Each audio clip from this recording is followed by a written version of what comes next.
오늘 설교 제목을 돌 항아리 여섯 이렇게 저희가 잡았는데요. 성경을 보면 예수님이 하신 일도 많고 또 여러 이적들과 또 가르침도 예수님이 행하셨지만 저는 개인적으로 예수님이 어떤 분이신지를 선명히 보여주는 말씀이 무엇인지 꼽으라 그렇게 얘기하면 오늘 본문에 이 요한복음의 첫 번째 이적으로 드러나는 가나 혼인잔치의 이야기를 꼽고 싶습니다. 가나 혼인잔치에서 일으키신 물로 포도주를 만드는 이적, 이게 우리의 삶의 모습과 그리고 또 우리의 삶에서 예수님이 어떤 분이신지, 하나님께서 예수님을 왜 우리에게 보내주셨는지를 그 의도가 명확하게 오늘 본문에 드러나기 때문입니다. 많은 분들이 이 본문을 대할 때 예수님이 물로 이 포도주를 변하게 한 그것을 많이 또 집중하시게 되고 또 오늘 또 워낙 또 이찬수 목사님이 이 말씀 하시면서 물떠온 하인의 기쁨 이걸 너무 많이 강조하셔가지고 그것도 다 중요한 메시지입니다만은 가장 중요한 핵심은 오늘 예수님이 어떤 분이시냐 이걸 이 가나 혼인잔치를 통해서 예수님은 또 우리에게 말씀해 주시는 게 가장 핵심이거든요. 그리고 또 그분이 계시면 어떤 일들이 일어나는가라고 하는 걸 오늘 이 본문이 우리에게 말씀해 줍니다. 오늘 이 말씀을 중심으로 우리의 삶을 좀 뒤돌아보면서 오늘부터 우리가 이 예수님을 만난 사람들이라고 하는 주제를 가지고 한 주간 저희들이 은혜를 받기를 원합니다. 오늘 본문에서 예수님이 계시면 어떤 일이 일어나느냐라고 하는 걸 가지고 오늘 저희들이 말씀의 문을 열길 원하는데 예수님이 계시면 첫 번째로 풍성한 회복이 일어난다라고 하는 것을 오늘 본문은 우리에게 이야기해 주고 싶어 합니다. 결혼잔치, 이 혼인잔치의 가장 핵심인 지금 포도주가 지금 떨어진 상황에 우리가 지금 직면하고 있지 않습니까? 포도주가 떨어졌을 때 예수님이 하인들에게 말씀하시는 것을 한번 보시죠. 요한복음 2장 6절부터 7절을 세 번역으로 제가 읽겠는데요. 그런데 유대 사람의 정결 예법을 따라 거기에는 돌로 만든 물 항아리 6이 놓여 있었는데 그것은 물 두세 동이들이 항아리였다. 예수께서 일꾼들에게 말씀하셨다. 이 항아리에 물을 채워라. 그래서 그들은 항아리마다 물을 가득 채웠다. 원래 이 항아리를 둔 목적은 무엇이라고 말합니까? 정결례를 위해서 이 물 항아리 6개를 두었다. 이렇게 말하고 있습니다. 당시 유대인들은 밖에서 집에 들어오거나 또는 식사를 앞두고서는 정결례로 이 손을 씻는 정결례를 행했습니다. 밖에서 부정한 것을 만졌거나 또 그럴 수 있기 때문에 또 집에 들어올 때는 이 부정한 것을 씻어서 정결하게 만들려고 하는 그런 예로 이 물을 준비했고 그 물을 담는 그릇이 바로 돌로 만든 물 항아리였던 거죠. 그런데 이 항아리는 뭘로 만들어졌다고 말합니까? 돌로 만든 항아리입니다. 돌을 조각해서 만든 항아리죠. 신학자들의 연구에 따르면 당시 유대인들은 이 돌로 만든 항아리는 레위기 11장에 나오는 진흙으로 만든 항아리와는 다르게 부정의 영향을 받지 않습니다. 돌로 만든 항아리는. 레위기 11장을 보면 돌로 만든 토기가 이게 부정해지면 부정한 동물이나 곤충이나 이런 게 떨어지면 그걸 깨버려라. 그렇게 해서 이 부정해지지 않도록 하는데 돌로 만든 것들은 부정해지지 않는다. 유대인들은 그렇게 해석을 했기 때문에 이 돌 항아리가 항구적으로 이 정결례에 쓰기에 합당한 그릇이 되도록 일부러 돌을 깎아갖고 이 항아리를 만들었다라고 하는 걸 말하고 있는 거죠. 그러니 이 항아리들은 항구적인 정결을 유지하는 그릇입니다. 이런 항아리의 의미를 종합해서 생각을 해보면 정결례 항아리에 물을 가득 담은 후에 예수님이 그것을 포도주로 바꾸어 주시는 이적은 의미를 가지고 있는 기적입니다. 유대인들에게 부정의 개념은 정결이 깨어진 거예요. 그러니 부정한 것은 단순히 그냥 부정한 것으로 놔두는 게 아니고 그걸 회복해야 되는 거죠. 다시 부정해서 정결로 말입니다. 그러니까 정결에 필요한 상태가 바로 이 부정의 상태인 겁니다. 예수님은 그의 사역을 보시면 온갖 부정한 사람들, 부정한 상황들을 만나시지 않습니까? 대표적인 예가 한센병에 걸린 사람들, 그리고 또 맹인, 장애인, 또 우리가 앞으로 살펴볼 12의 혈루증 걸린 이런 여인들, 이렇게 질병으로 인해서 부정한 사람들도 있었고 또 사회적으로 부정한 사람들도 있죠. 세리, 가늠한 여인, 매춘부, 심지어는 이방인, 헬라인 이런 사람들, 이렇게 사회적으로 부정한 사람들을 만나셨습니다. 이들은 다 율법적으로 보면은 부정한 사람들입니다. 근데 당시의 율법에 따르면 유대인들은 그들과 접촉을 하지 않아야 되는 거죠. 그래서 사회적으로 부정한 사람들과는 거리를 두어서 같이 식사 교제를 하지 않고 또 부정한 것들은 먹지 않습니다. 왜냐하면 이 율법의 부정은 죄와 연관성이 있다 이렇게 생각들을 했거든요. 그래서 정결한 사람이나 물건이 부정한 사람이든 부정한 물건이든 닿게 되면, 접촉하게 되면 어떻게 됩니까? 정결이 깨어지고 부정한 상태가 됩니다. 그런데 예수님은 어떻게 하셨나요? 예수님은 파격이 일어나죠. 새로운 세상이 열립니다. 새로운 원리들이 이제 우리 삶 가운데 들어오게 하죠. 어떻게, 무엇 때문입니까? 예수님은 부정한 사람들에게, 그렇게 병들거나 또는 사회적인 부정을 갖고 있는 사람들에게 손을 얹으시죠. 그리고 또 내일 살펴볼 12의 혈루증 같은 여인은 부정한 여인인데 예수님께 와서 손을 댑니다. 그럼 어떻게 해야 됩니까? 예수님이 부정해지셔야죠. 정결례를 예수님은 행해야 되는데 오히려 예수님은 거꾸로 또 그 부정한 상황과 부정한 사람들에게 가셔서 접촉하시죠. 손을 얹거나 그들과 같이 식사를 하시는 등 그냥 단순히 어쩌다가 한번 이렇게 접촉되는, 그래서 정결례를 해야 되는 그런 상황이 아니라 오히려 예수님은 부정의 상황과 부정한 사람들을 찾아 들어가고 그들을 만나시면서 접촉하십니다. 그런데 어떤 일이 일어납니까? 정결하신 예수님이 부정해지는 방식이 아니라 예수님 안에 충만한 생명과 정결함이 그들에게 전가가 되어져서 그들의 죄가 씻어지고 그들의 병이 낫고 그들의 모든 깨어졌던 사회적인 관계들 속에 회개가 일어나고 치유가 일어나고 온전하게 되는 정결을 그들이 회복하게 되는 걸 오늘 우리는 성경을 통해서 볼 수 있습니다. 역전이 일어나는 거죠. 예수님에게 있는 정결이 그들에게 흘러가 부정한 그들이 정결하게 되는 역전 현상이 일어나게 되는 겁니다. 그래서 예수님을 만나고 예수님과 접촉하면 모든 병이 낫고 사회적인 부분들도 장애조차도 낫고 정결해지고 죄인 중에 죄인인 세리장 삭개오 같은 사람들도 회개하며 그들이 삶이 새롭게 새 출발하게 되는 것을 우리가 성경을 통해서 보게 됩니다. 마치 오늘 이 정결례에 쓰이는 돌 항아리 6개가 부정한 사람들을 씻겨내는 역할을 하는 것처럼 예수님은 돌 항아리 같은 이 부정한 것들을 정결례에 쓰이는 돌 항아리 같은 것이 바로 예수님이시다라고 하는 것을 오늘 이 비유는 우리에게 보여주는 것 아닙니까? 예수님은 정결예법에 쓰이는 돌로 만들 물 항아리 같은 역할을 지금 하시는 거예요. 그런데 한번 보십시오. 그것만이 아닙니다. 요한복음 우리 2장 6절 7절 말씀을 같이 함께 보겠습니다. 시작. 거기에 유대인의 정결 예식을 따라 두세 통 드는 돌 항아리 6이 놓였는지라. 예수께서 그들에게 이르시되 항아리에 물을 채우라 하신즉 아기까지 채우니. 아멘. 이 말씀을 보면 예수님이 채우라고 하시는 돌 항아리가 각각의 두세 통이 든다. 두세 통이 든다. 이렇게 말하는데 우리 성경은 통이라고 번역을 했지만 이 통이라고 하는 것은 원문을 보면 계량 단위예요.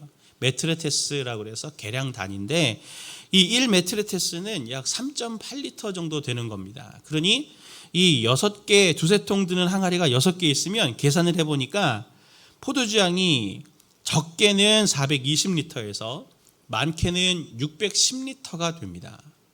제가 술을 안 마시니까 챗 GPT한테 물어봤어요.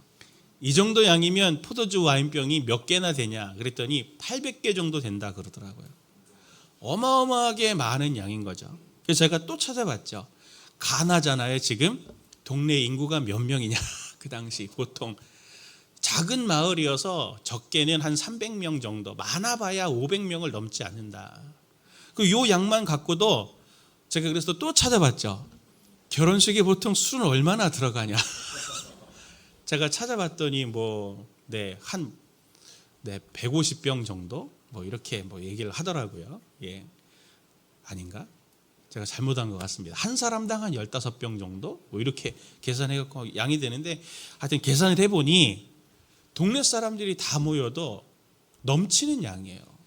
엄청나게 많은 양의 포도주를 예수님이 물로 변하게 하신 거죠. 그런데 양만 많습니까? 질도 아주 훌륭하지 않나요? 포도주를 맛본 사람들이 그렇게 말하지 않습니까? 요한복음 2장 9절 말씀부터 보니까 이 연회장이 이렇게 얘기하죠. 잔치를 맡은 이는 신랑을 불러 그에게 말하기를 누구든지 먼저 좋은 포도주를 내놓고 손님들이 취한 뒤에 덜 좋은 것을 내놓는데 그대는 이렇게 좋은 포도주를 지금까지 남겨두었구려 하였다. 어떤 일이 있어도 부정해지지 않는 돌 항아리처럼 예수님은 결핍이 있는 곳, 아픔과 상처가 눈물이 있는 곳에 예수님은 회복을 주시는데 그냥 회복 정도 주시는 게 아니고 풍성한 회복을 예수님은 우리에게 주시는 분이시다라고 하는 것을 오늘 이 가나 혼인잔치의 기적을 통해 예수님은 우리에게 계시해주고 계십니다. 이 돌 항아리에 담겨져 있던 물이 깜짝 놀랄 만한 엄청난 양과 질을 가진 포도주로 바뀐 것처럼 예수님이 계신 곳에는 항상 회복이 일어나고 그 회복의 성격과 질은 우리의 기대와 생각을 훨씬 뛰어넘는 엄청난 풍성함으로 예수님과 함께하는 자들에게 부어주시는 분이다라고 하는 것을 오늘 성경은 말하고 있습니다. 성도님들이 꼭 이것을 믿으시기를 바랍니다. 예수님이 계시면 어떤 일이 일어나는지에 대해서 두 번째로 말하고 싶은 건 완전해진다라고 하는 겁니다. 완전해진다. 우리가 오늘 본문의 이적을 통해 두 번째로 살펴볼 것은 항아리의 개수입니다. 개수. 요한복음 2장 6절부터 7절 말씀 보면 거기에 유대인의 정결 예식을 따라 두세 통 드는 돌 항아리 6이 놓였는지라 예수께서 그들에게 이르시되 항아리에 물을 채우라 하신즉 아귀까지 채우니. 이 돌로 만든 항아리가 몇 개 있다고 합니까? 6개가 있다고 그렇게 이야기합니다. 유대인들에게 6은 불완전한 숫자죠. 불완전한 숫자입니다. 불충분하다는 겁니다. 이 돌 항아리 6은 딱 이 잔치의 상황과 우리 인생에서의 현실을 그대로 보여주는 숫자인 거죠. 아무리 정결하게 애쓰고 노력하려고 해도 충분하지 않은 우리 인생, 아무리 준비를 해도 철저하게 준비해도 계획을 세워도 부족함이 있는 우리 인생을 돌 항아리 6이 그대로 상징해 보여주는 것 아닙니까? 결혼식을 한번 생각해 보십시오. 결혼이라고 하는 것이 오늘날도 그렇지만 어느 세대나 두 가문이 합쳐지는 거예요. 만나는 겁니다. 결혼이라고 하는 걸 통해서. 그러니까 얼마나 중대한 예식이겠어요? 그러니 얼마나 세심하고 또 꼼꼼하게 또 준비를 하겠습니까? 부족하게 준비 안 하시잖아요. 밥도 몇 명이 올지 모르지만 좀 넉넉하기도 하고 선물도 하면 넉넉하게 그렇게 준비를 하지 않습니까? 누구 한 사람도 거기에서 소외돼서 마음에 상하는 일이 없도록 하기에 말이죠. 당시 포도주는 뭐라 그러죠? 하객이 생각이 안 납니까? 하객을 대우하는 손님을 환대하는 부분들에서 가장 핵심적인 요소였습니다. 그렇기 때문에 지금 이 포도주가 떨어졌다고 하는 것은 오신 분들에게는 엄청난 무례와 그리고 불명예가 되는 일인 거거든요. 포도주를 못 마셨다. 그건 엄청난 일인 거예요. 그런 일은 있을 수가 없죠. 얼마나 그 결혼식을 위해서 이 혼주들이 철저하게 준비를 했겠습니까마는 그런데도 지금 어떻게 된 거예요? 포도주가 떨어졌어요. 이럴 수 있잖아요. 철저하게 준비해도. 예를 들면 지금 수능이 다가오지 않습니까? 60일도 이제 채 안 남은 것 같은데 얼마나 수능생들과 학부형들 마음이 막 이렇게 애타겠습니까? 얼마나 준비를 많이 했겠어요. 예, 부모님들 마음이죠. 예, 준비를 많이 하고 준비를 했겠지만 제 경험이거든요. 제가 수능 1세대라 그랬잖아요. 수학능력고사, 학력고사였는데 수학능력고사 1세대가 돼가지고 1교시를 딱 마치고 화장실에 이제 딱 갔다 오는데 같은 반의 친구였지만 다른 교실에서 수험을 치르던 친구가 저를 얼굴을 딱 보더니 하는 얘기가 뭐냐면, 정건아, 나 망했다. 13번인가부터 나 밀렸었어. 끝난 거예요. 이후에 시험이 이런 거죠. 아무리 준비하면 뭐 하냐고요. 내가 너무 긴장해가지고 밀려 쓰는 것조차도 나중에 이제 어떻게 할 수 없는, 그때 이제 알게 됐을 때 맨 마지막에 막힌 끝나고 하나가 남으니 어떻게 된 거예요, 그게. 그러니 얼마나 불안합니까? 철저하게 준비를 해도 당일 컨디션이 안 좋을 수도 있고, 병이 들 수도 있고, 못 일어나는 친구들도 있고, 별의별 경우들이 너무 많으니 아무리 준비를 하고 준비를 해도 삶에는 이처럼 포도주가 떨어진 잔치와 같은 사고 난 것과 같은 당황스러운 일들이 우리한테 일어날 수 있다고 생각이 드니까 철저하게 준비해도 마음속에 불안이라는 친구가 떠나지 않는 거 아닙니까? 그뿐만이 아니죠. 중년 이후의 삶을 사시는 분들은, 성도님들, 그런 것들 더 많이 이렇게 피부로 느끼실 텐데, 그토록 지금까지 치열하게 가족과 내 삶을 위해서 준비하고 살아왔어도 우리 삶은 이제 내 삶은 이제 심지가 얼마 안 남은 촛불과 비슷하다, 이런 생각이 들면서, 나한테 남아있는 시간이 얼마 없다 생각이 들면 낙심과 절망과 허무와 이런 것들이 내 삶에 이렇게 스물스물 점여들지 않습니까? 이런 나를 보면은, 우리의 삶을 보면은 딱 지금 포도주가 떨어진 이 결혼식 같다 생각이 들지 않습니까? 잘 잔치를 마칠 수 있을까? 포도주가 떨어져 가고 있는데, 혼조가 철저히 준비해도 포도주가 딱 떨어진 이 결혼식을 오늘 본문에서는 돌 항아리 6개라고 우리에게 지금 상징해 주고 있는 거죠. 우리는 어떻게 해야 되나요? 우리는 어떻게 해야 되나요? 6절을 다시 한번 보겠습니다. 요한복음 2장 6절 같이 봅니다. 시작. 거기에 유대인의 정결 예식을 따라 두세 통 드는 돌 항아리 6이 놓였는지라. 여기에 놓였다라고 할 때 원문을 보면 있다, 존재하다라고 하는 이 동사가 사용됩니다. 그런데 원문을 보면은 6절이 사뭇 의미심장하게 시작을 합니다. 어순을 있는 그대로 직역하면 이렇게 직역할 수 있어요. 있었다.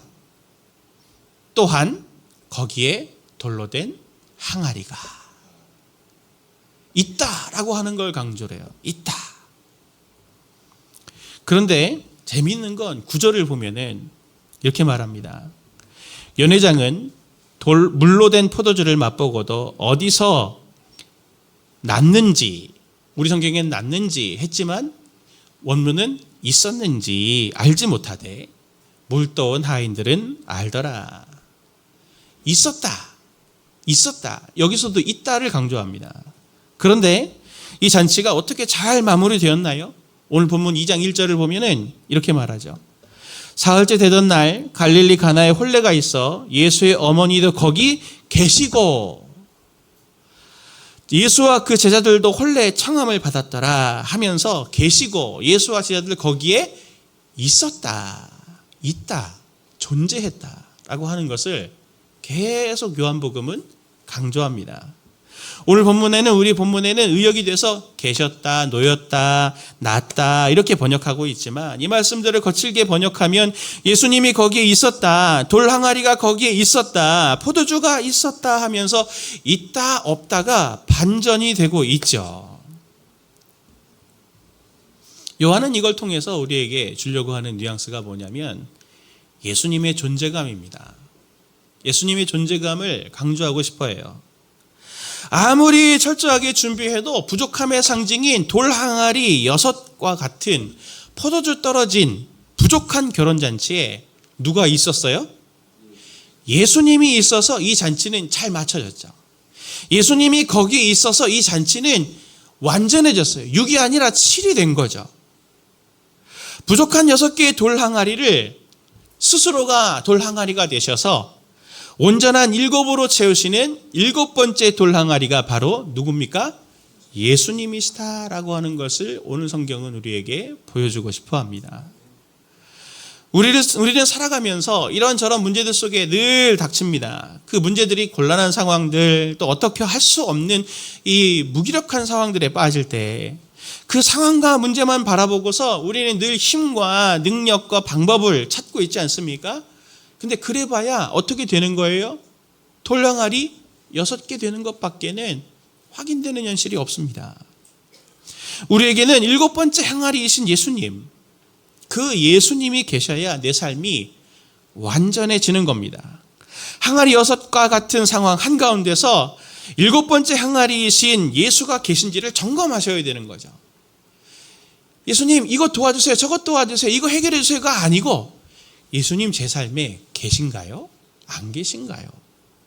그걸 점검해야 된다는 겁니다. 마이클 리브스라고 하는 이분이 자기 책에서 이렇게 말합니다. 예수 그리스도는 우리 구원의 시작이요 과정이며 끝이시다. 그분은 우리가 지음받은 목적이시다. 그분은 어떤 진리나 상급이나 메시지의 중개인이 아니시다. 우리는 마치 천국이든 은혜든 생명이든 다른 무엇이든 그 진짜 축복을 그리스도를 통해 얻는 것처럼 생각할 수 있다. 하지만 생명은 그분이 가르쳐 주시는 길로 가면 얻는 무언가가 아니다. 그렇지 않다. 그분이 바로 살아계신 분, 그분이 바로 살아계신 분이시다. 그분은 성령 안에서 우리에게 허락된 성부의 생명이시요 지혜이시다. 그분이 곧 생명이요 생명은 오직 그분 안에 있다. 우리에게 필요한 것은 무엇입니까? 우리에겐 예수님의 그 무엇이 아니고 예수님이 가르치신 그 길을 따라가면 생명을 얻어, 이것이 아니라 우리에게는 예수가 필요한 것이죠. 성도님들에게는, 성도님들의 그 부족한 6개의 돌항아리 같은 삶에는 정말 예수님이 계십니까? 한번 그거 생각해 보셨나요? 성도님들은 진정 예수님을 원하고 있습니까? 아니면 그분의 어떠함이 아니라 그분을 정말 만나고 싶은 분이 맞습니까? 그분 자체를 원하고 있나요? 오늘 리브스의 말대로 조금 바꿔서 말하면 주님 방법을 알려주세요. 그럼 제가 잘해볼게요. 말하는 이런 방식이 아니라 주님 제 삶에, 주님 내 이 생각에 예수님이 안 계십니다. 예수님이 안 계십니다. 내 생각에, 내 삶에 예수님이 와주세요라고 하는 요청이 오늘 우리가 하나님 앞에 드려야 될 간절한 그리고 시급한 요청이 아니겠습니까? 그분이 정말 생명이고 만족이십니다. 그분은 다른 어떤 것으로도 대체할 수 없고 그분은 오직 유일한 우리가 우리 마음에, 우리 삶에, 우리 문제에 모셔야 할 분이죠. 초청해 드려야 될 분입니다. 이번 특세 주제를 예수를 만난 사람들이라고 이렇게 잡은 것은 제가 오늘 한국교회와 또 오늘 우리들의 신앙, 함께 우리 예배하고 있는 우리 성도님들의 신앙을, 또 저의 신앙을 보면서 예수님의 그 어떠한 것을 추구하는 것들 우리가 참 많은데 가장 중요하고 존귀한 예수님 자체를 갈망하는 사람들은 많지 않은 것 아닐까 하는 생각이 들었기 때문입니다. 오늘 한국 사회를 보면 그리스도인이라고 하는 사람들은 많으나 정말 예수님을 모시고 있는 사람이라면 저렇게 행동할 수 있을까? 정말 예수님을 아는 사람이라면, 만난 사람이라면 이렇게 할 수 있을까?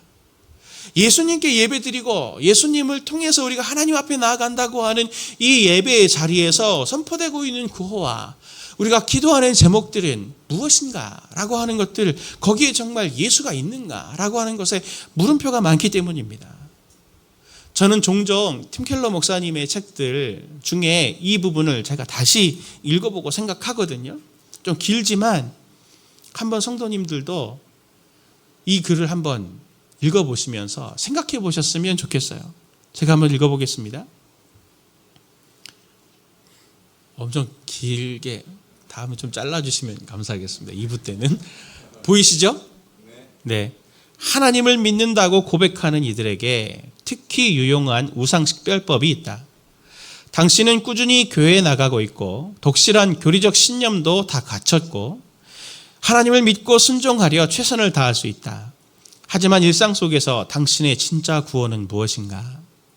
당신은 정말 무엇을 위해 살고 있으며 믿는다고 고백하는 신 말고 당신의 실제 신은 무엇인가? 그 답을 아는 좋은 방법이 있다. 기도가 응답되지 않고 희망이 꺾일 때 어떻게 반응하는지 보면 된다.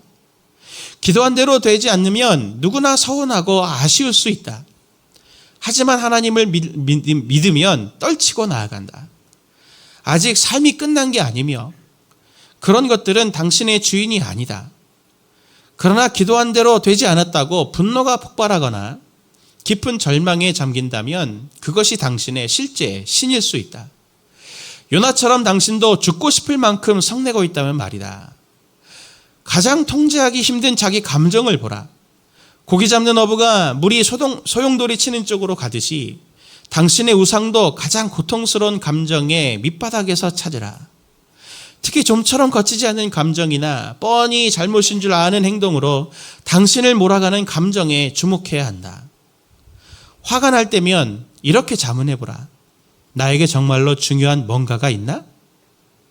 무슨 수를 써서라도 손에 넣어야 할 만한 게 있나? 심한 두려움과 절망과 죄책감에 대해서도 똑같이 하라. 내가 이토록 두려운 이유는 꼭 필요한 게 아닌데도 필요하다고 여기던 내 삶에 뭔가가 위협받고 있기 때문인가? 내가 이토록 침울한 이유는 꼭 필요한 게 아닌데도 필요하다고 여기던 뭔가를 잃었거나 거기에 실패했기 때문인가? 당신이 과로로 쓰러질 지경으로 미친 듯이 일하고 있다면 이렇게 물어보라. 나는 이것이 있어야만 만족과 의미를 얻을 수 있다고 생각하는가? 이런 질문을 던져서 자신의 감정을 뿌리채 뽑아보면 대개 거기에서 우상이 쭉 딸려 나온다. 팀 켈러 목사님의 이 글을 볼 때마다 저는 항상 마음이 찔립니다. 항상 마음이 찔려요. 저를 비롯해서 우리 모두는 이 우상에서 자유로울 수가 없습니다. 죄로 망가졌기 때문에 말이죠. 오늘 성도님들도 성도님들의 감정을 한번 점검해 보십시오. 우울하십니까? 여기 다양한 감정들이 나오잖아요. 화가 많으십니까? 심한 두려움과 절망과 죄책감에 시달리십니까? 이 침울한 우울의 감정이 나를 짓누르고 있습니까? 아니면 지금 미친 듯이 막 일하고 있는 정신없이 삶을 살아가고 있는 성도님들의 삶의 자리 속에 그 감정들 속에 한번 성도님들의 마음을 한번 점검해 보십시오. 무엇 때문입니까? 분명 그 부분에는 예수님은 안 계시기 때문에 그럴 거예요. 누가복음 16장 13절의 말씀 보면 예수님이 이렇게 말씀하십니다. 지파인이 두 주인을 섬길 수 없나니 혹 이를 미워하고 저를 사랑하거나 혹 이를 중히 여기고 저를 경히 여길 것임이니라. 너희는 하나님과 재물을 겸하여 섬길 수 없느니라. 예수님의 이 말씀에 따르면 우리 내 마음에는 한 자리밖에 없어요. 한 자리밖에 없습니다. 주일학교 애들이 찬양하죠. 우리들을 위하여 십자가에 못 박혀. 후렴구가 그렇지 않습니까? 내 마음의 한 자리, 가장 귀한 그 자리 주오셔서 앉으소서. 성도님들의 삶의 마음의 자리에는 한 자리밖에 없습니다. 우상이 앉거나 예수님이 앉으시거나. 오늘 우리가 하나님을 믿는다고 고백하지만 성도님들의 기도 제목 속에 그 마음속 깊은 곳에는 누가 앉아 있는지를 확인해야 되지 않겠습니까? 무엇이 내 마음을 움직이고 무엇이 내 삶을 열정적으로 만들고 무엇이 내 삶을 헌신적으로 만들고 무엇이 내 삶을 희생으로까지 만드는 것은 예수님이십니까? 아니면은 우상입니까? 오늘날 우리의 문제는 심지어 예수님을 믿는 우리조차도 나조차도 사람들이 구원을 바라고 치유를 바라고 회복을 원하지만 정작 7번째 항아리이신 예수님을 원하지는 않고 계속 부족한 그 무엇을 달라고 포도주만 달라고 그렇게 우리는 요구하고 있는 것은 아닙니까? 이번 특세 주제를 예수를 만난 사람들, 이 주제를 잡고 말씀을 준비하면서 저부터 내가 예수님을 만난 사람인가? 나의 삶의 부분에 예수님을 모셔드려야 할 부분은 무엇일까를 깊이 묵상하게 되었어요. 한 주간 동안 우리가 이 예수님을 만난 사람들, 다양한 사람들을 우리가 만나게 될 텐데 대부분의 사람들은 보면 그 삶의 사람들이 그냥 일상을 이렇게 사는데 마치 사고를 딱 만난 것처럼 예수님이 그들의 삶의 자리에 찾아가십니다. 그렇게 해서 만나게 돼요. 아마 우리 대부분도 그러지 않으십니까? 어느 날 갑자기 예수님이 저에게 찾아오셔서 나를 만나주시고 내 마음의 주가 되셨던 것처럼 한 주간 다양한 예수님을 만난 사람들의 그런 삶의 상황들을 보면서 예수님이 제가 그걸 보면서 참 너무 놀랍더라고요. 예수님이 참 우리의 이런 부분들을 아셔서 우리의 이런 삶에 찾아오시려고 이런 사람들을 만나주셨구나. 이렇게 또 복음서에 써주셨구나. 정말 내가 그동안 놓치고 있었던 내 마음의 한자리에 우상이 앉아 있었던 그 삶의 자리에 예수님이 찾아가 주셔서 만나주시고 7번째 항아리가 되어주시는 놀라운 은혜가 이번 한 주간 동안 있기를 간절히 원합니다. 정말 제가 꼭 성도님들께 부탁드리는 건 이 시대에는 정말 예수의 제자들이 필요한 시대 아닙니까? 예수님께 예배드리고 하나님께 우리가 경배하며 나아간다 하는데 예수님이 없다면 우리는 소 없는 찐빵 같은 그런 허무한 모임 아니겠습니까? 정말 이 한 주간 저희들이 우리의 신앙을 기도하고도 점검하면서 우리의 삶의 문제들을 가지고 점검하면서 우리의 마음속에 7번째 항아리가 되시는 7번째 돌 항아리가 되시는 그분이 오시면 반드시 풍성한 회복이 있는 예수님을 만나고 그분 안에서 다시 우리의 삶이 새롭게 출발되고 힘을 얻는 이 한 주간 되시길 예수님의 이름으로 축원을 드립니다.